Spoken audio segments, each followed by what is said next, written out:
technology, engineering, and maths, where lies the creativity? Because in automobile companies, you realize that there is a creative section where every car model needs to be different from the other. And an engineer cannot do that. He can modify how an engine should run faster. Structural engineer could also do something, but who is going to make sure that the car is modeled in a way that a customer will love it? So they realize that education needs to play a big role in the future. And so they added the A. And I'm not going to only dwell on the A, I'm going to talk on a holistic value of what it entails. So let's go on. So today's agenda has been broken down into various objectives. At the end of the day, we intend to achieve how do we implement STEM-based learning in the classroom. Remember that this concept, though you see those signs in it, it can be applied in all the science and art subjects that we do. And I will explain why. We also understand effective guidelines of STEM-based learning. And also understand how to create a culture of inquiry in your classroom by effective methods that promote STEM. And lastly, we'll do an activity, and if you need extra guidance, you do. I would like to begin by asking, when we say a culture of inquiry within a classroom setting, how do we best understand? Yes. So forgive me, you'll be my student, and I could randomly pick anyone so that the classroom can be very active. So just take it, break it down. Forget the culture. What do you understand when we say inquiry? Yes, anyone could try. There's no wrong answer in this class. Yes. Any volunteer? Yes, sir. Can you help us? Yes. I do think that the culture or the way of engaging learners to learn effectively. I like that word. Engaging learners. That's a good synonym. Please, who else can have a different idea or can contribute to inquiry? Yes. Can a lady help us? Lady? Yes. No lady? Yes. So two men. Incorporating learners into the system. Beautiful. Incorporating learners into the classroom learning. Yes. So someone said, question please. I was asking, what do we mean when we say we want to create a culture of inquiry in a classroom? Okay. I don't want, okay, someone want to contribute? Okay. So this is what is being applied in the Western world right now. Whereas in a traditional setting, a teacher prepares their notes and methodologically state what they want to do and come to class. And what it's going to do is I'm going to feed my students, and afterwards I direct them what they need to do. In the future of education, it's the opposite.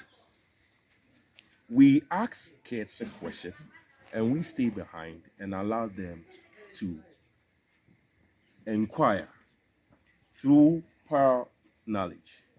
How do I solve this? We are talking about pollution. Do a teacher come and write long notes, a child copies in the notebook, and you ask the question and he looks into the book and gives you an answer?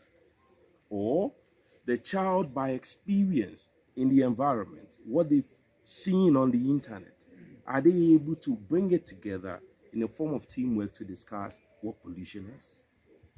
We believe that when a child is guided, it is more better than a child fed with knowledge. So that is the culture of inquiry the world is moving towards now. And as educators, regardless of what subject area you teach, I believe that we need to start incorporating that into our lesson. That will help a child so that in our Ghanaian context, we call it chew and forget. So we have a child who have made good A grades in their junior high schools, secondary high schools, but when you put them in the world of work, they cannot perform because all that they did was to read the textbook verbatim and be able to pour it out to you. but they are not able to translate it to the real world. So what we doing is, how do we translate all this in our real world? So as I explain what STEM is, one thing we should know that STEM is not a program, it's a philosophy. When we say philosophy, what do we understand? Philosophy. Yes. Another question. Oh, I think I'm coming. Miss, there are some souvenirs in my bag. Yeah, I think the black one. I brought some souvenirs for people who answers questions. If you could come again. Saying that philosophy could be that deep thinking of what one perceives something. Beautiful. That deep thinking in what one perceives something. Okay, good. Can I have one last? When we say STEM is not a program, but a philosophy, what do we understand? Can someone behind help us? Yes. Yes.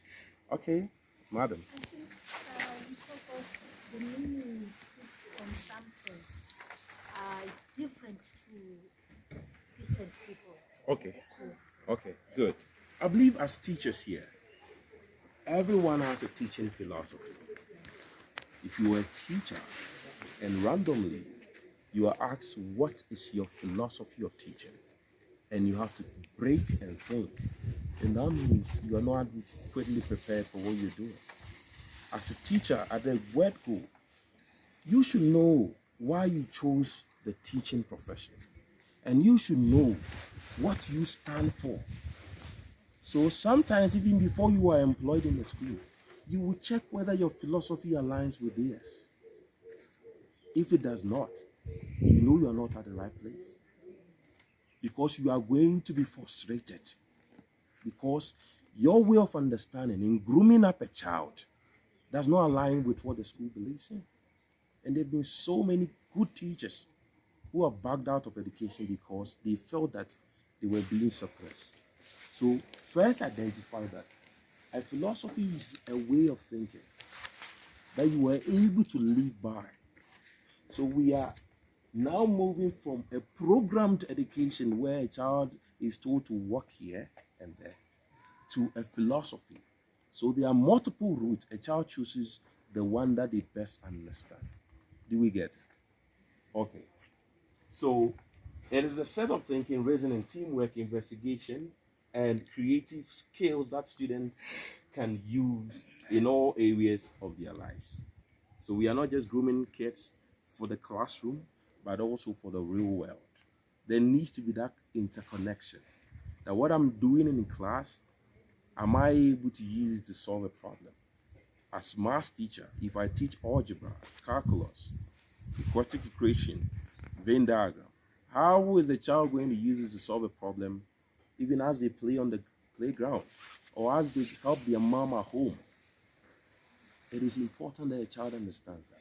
This morning, I saw something when I waked up from my bed. When I touched the blanket, it's lighted up.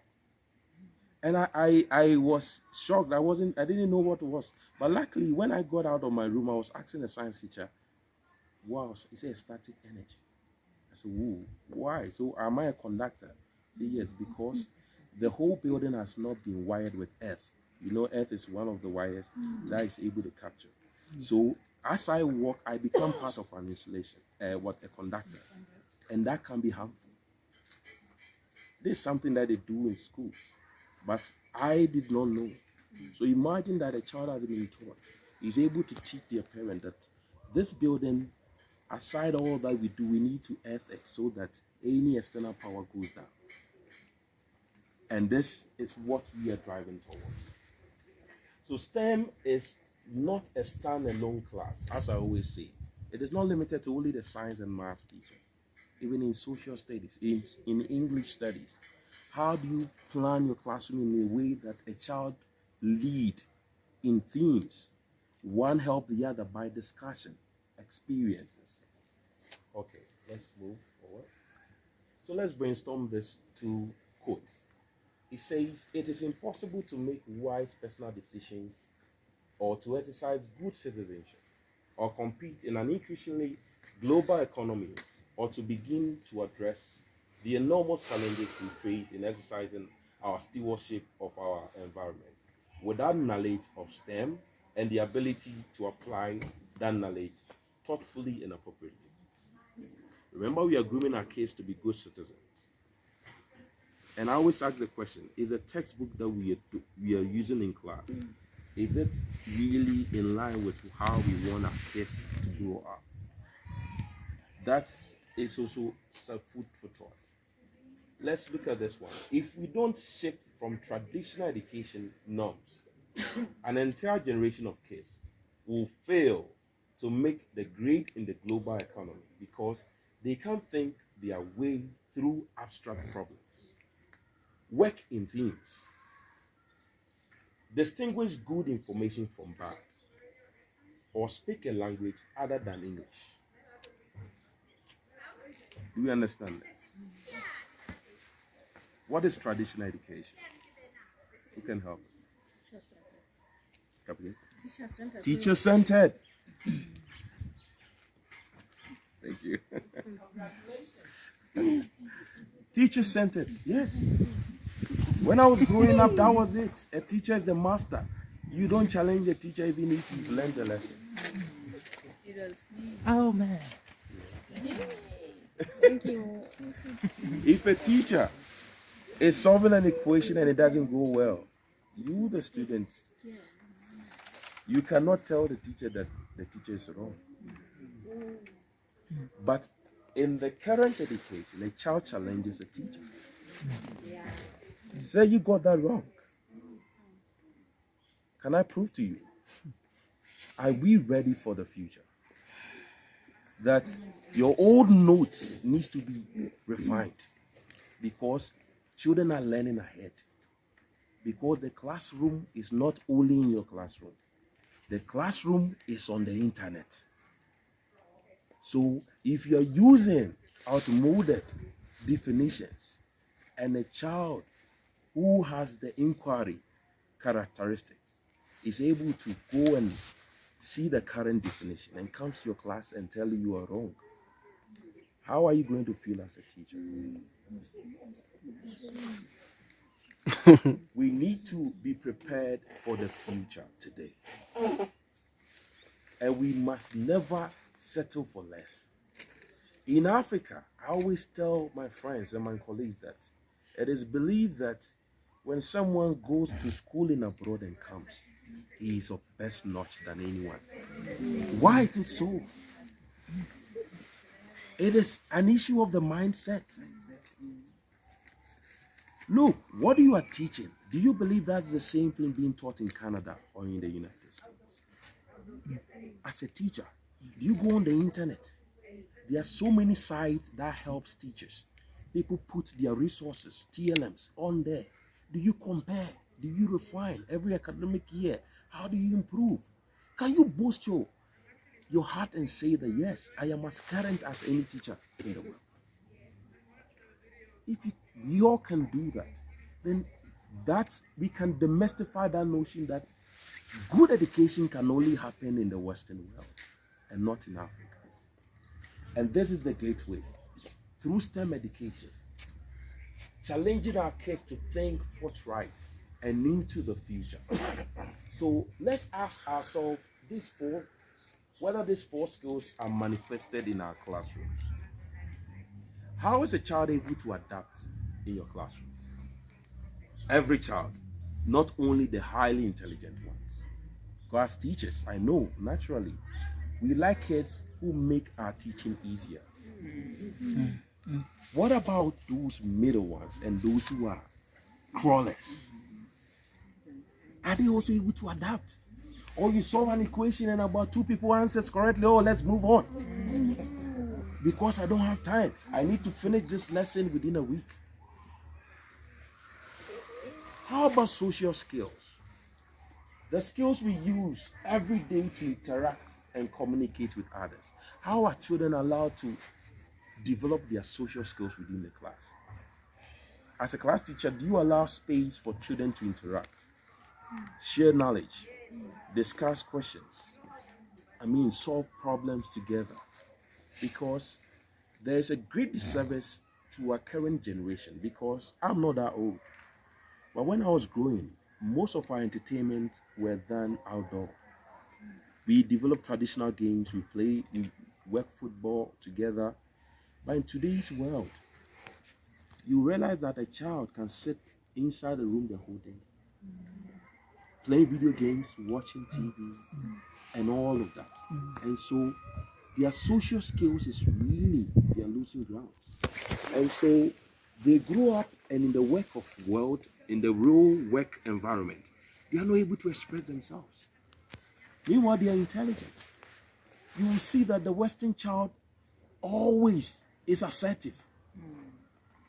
And it's as if that our kids are dumb. No. Because in their formative years, we are not engaging them to be socially skillful, to be able to voice out their concerns. As a teacher, do you allow a child? Is there any problem? Who doesn't understand? How can I help you? How are they able to freely socialize with you as a teacher? Another thing is non-routine problem solving. Is everything in your class followed rigid routines? Or every question, I don't know how to put it, do you allow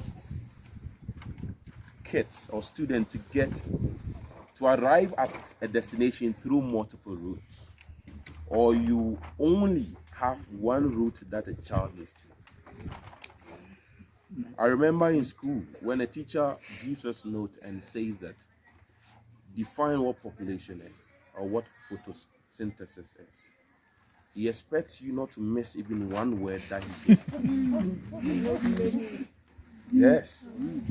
If you miss it, he marks you wrong. He said, this is not what I gave you. Where did you get it? Where did you get it? Are you trying to be ahead of me? Guys, and this is what we need to demystify. Tell a child it is okay. We are all learners in this class. You teach me, I teach you. At the end of the day, we all benefit from each other. How do we allow non-routine problem solving in our class? And lastly, self-development. The process of learning new things and building new skills. Skills that help us increase our chances of success, achieving our goals, and manifesting our dreams. How do you feel as a teacher? I believe most of us have taught for years. Your child sees you once in a robot or in a traffic and say, hi, sir. And you lower down your side mirror and say, you taught me. I'm now an engineer at British Petroleum. I am now working as a managing director of Standard Bank of Lesotho. Then you have achieved that self-development because you were teaching a child to succeed. So let's backtrack as teachers who have taught for 5 years, 10 years, 20 years. What are your success rates with the kids you have impacted? You need to assess yourself. Because look, teaching is a sacrifice. And at the end of the day, if it does not pay off, then why did we wake up every morning going to the class? Let's think about all these things. So effective steps. So now we are going to incorporate, get an understanding that supposing, irrespective of what subject you teach, let's take it that we want to use STEM education or STEM lessons in our classroom. Here I'll be using some of the things I did in my class. I teach art and design. And so we did a lot of work on that. So the first thing we need to do is prepare the STEM lesson around a topic you'll be teaching. I'll tell you what, with this were, I think, 5th grade or 6th grade, about 6 years ago. I went to their classrooms because since I'm a subject teacher, I always want to work with the other class teachers. So I went and asked them, what are you learning currently in social studies? What are you learning currently in maths, in science? And I compiled it together. And I realized that we were studying population in social studies. So when they came, I have drafted my lessons to incorporate all that they were doing in the other classrooms. Because I believe that learning is not one style. Some learn by touch. Some learn by doing, not only visual, by listening. And so we wanted to incorporate all those learning styles right within the classroom. So what I did was, with their population understanding, I took my capital city, which is Accra. It is highly congested. It is the smallest region but has the most populous number of people. So I said, how can we plan a good urban space within Accra? So per knowledge, they have done population. Now they were telling me what causes population, what causes rural urban migration and all that. How do we improve? So I gave them a big board and I grouped them into 5 or 6. And I told them that they should brainstorm their understanding on a piece of paper. Then afterwards, I told them, how do we then plan a good city area where things are in orderly forms? So that is how I started the lesson. I integrated it by focusing on what other teachers are doing. We call it cross-curricular in our subject area. What someone is doing, you pick, and you cross them together. So that if a child didn't understand the concept in math well, by doing, they didn't realize they were doing measurements there. They were doing angles because they needed to make sure that the buildings and everything that they were going to use the paper craft to do, they measured in accuracy so that everything goes on. So the second thing is connect the topic to real world problems. Like I said, population. How does population affect you? So, sir, when we are coming to school, we spend too much time in traffic. I said, do you know why? He said, yes, because too many people, too many cars. And what's the other reason? Because our roads are tiny. It doesn't allow for multiple cars to move. So we started brainstorming in the real world. Now what we did next is to clearly define the challenge. So I put a challenge before them. So you could do it in themes. Okay, you're going to solve traffic problems. You're going to solve settlement problems, buildings, and the other group can solve sanitation, all using the STEM concept. And so afterwards, the group started, I provided them with all the necessary resources they will need, and they started building up their project. So I gave them a scope. It's like a checklist, like what our sister said, Jessica. You need to make them know what is your success criteria. At the end of the day, what are you expecting from them? So I've given them a scope, but not a limitation. Do you get it? You don't limit a child's creativity, but you give them a range in which they need to work. So I told them that if you're able to put, if you're working on traffic, let me see the cars, build it, let me see the rules. If a double lane, let me see it.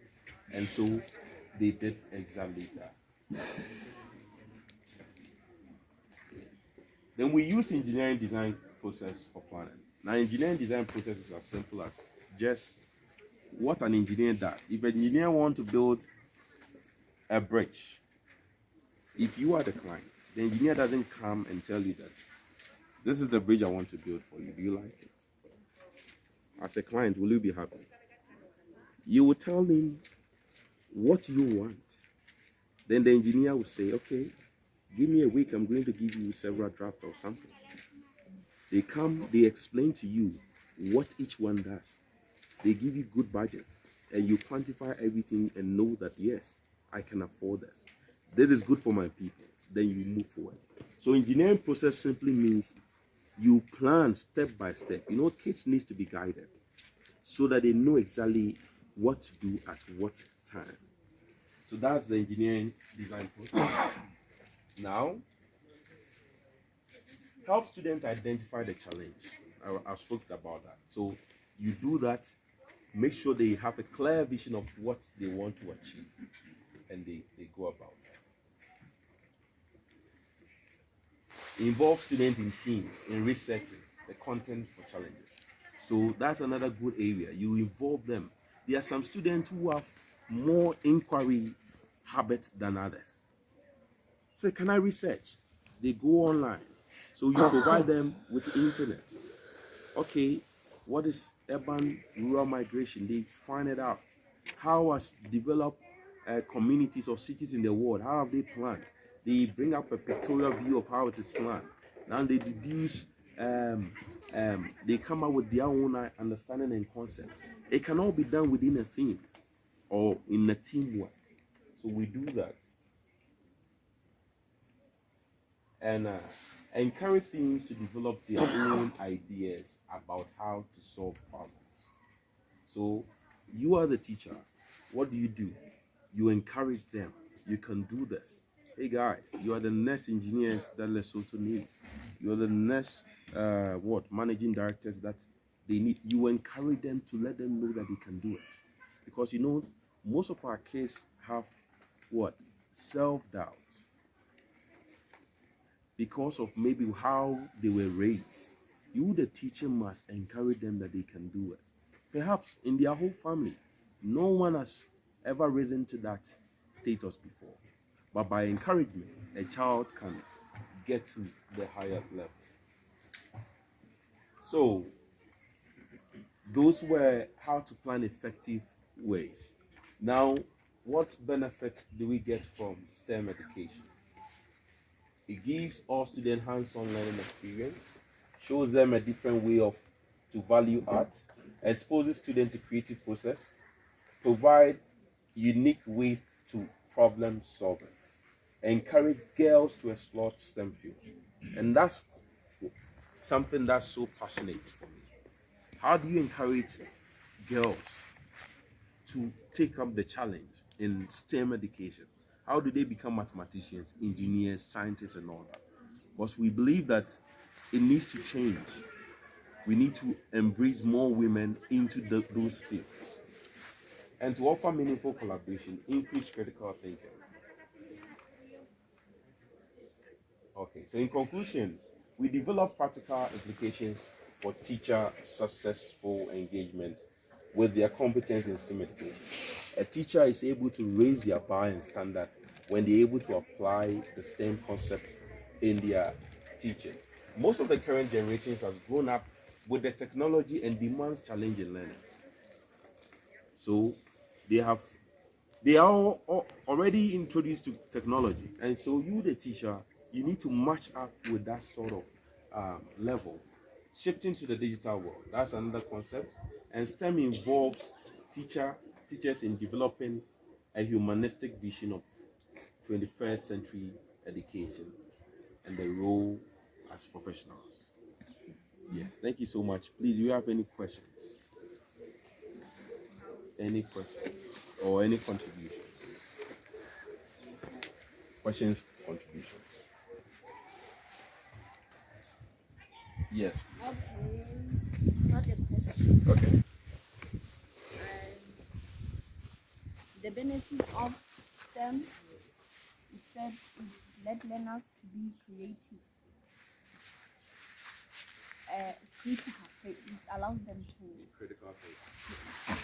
So I can add up by saying also creative. Yeah. Also creative thinking. And also it allows learners to manipulate the teaching aid by themselves. Beautiful. Okay, let me give it up. Yes. Thank you. Please pick one. You can pick any one that you want. Yeah. Okay. Thank you. Yes, any more contributions? Questions? Also, Yeah. the advocates teamwork. Advocate teamwork. Teamwork. That is wonderful. Yeah. That is wonderful. Yes, any other? Challenges teachers to create a situation whereby learners engage all the time as to create the existing world. Okay, so it challenges learners to work in teams so that they can meet the challenges of the existing. Okay. Any other? Any other? All rounds are beautiful. You can fit anything. Why is art? That is wonderful. So, This is science, that's math. yeah. So Miss Alex, Yes, since the science teachers are more, Okay. we will take how many? 3 from each. So 3 join with 2 math people. Okay. Then we'll also take 2 all round. Okay. So Then 1 art. art. Then Okay. we are going to sit at the benches and we'll provide you with the materials that you need. And you can start with. Please, can you move it to the middle? Can you put it Yes, let's put it in the middle. Please put it So you can take the side, the front, front, the back, yeah, and the so top. that you can realize all the views you need. Yeah. turn it?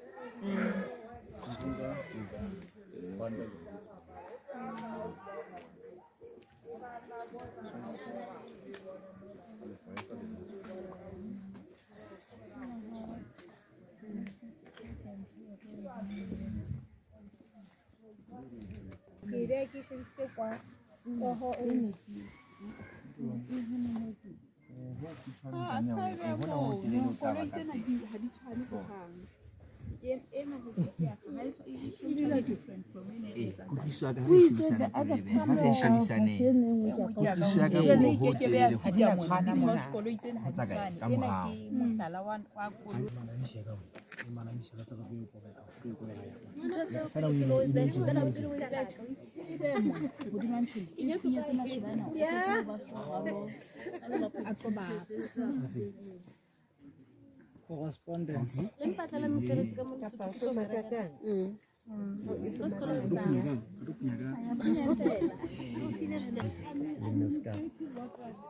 O patetse batho ba teng go latela zero time. A re kwale ka mona pele. Wa tshwana mo go kotseng.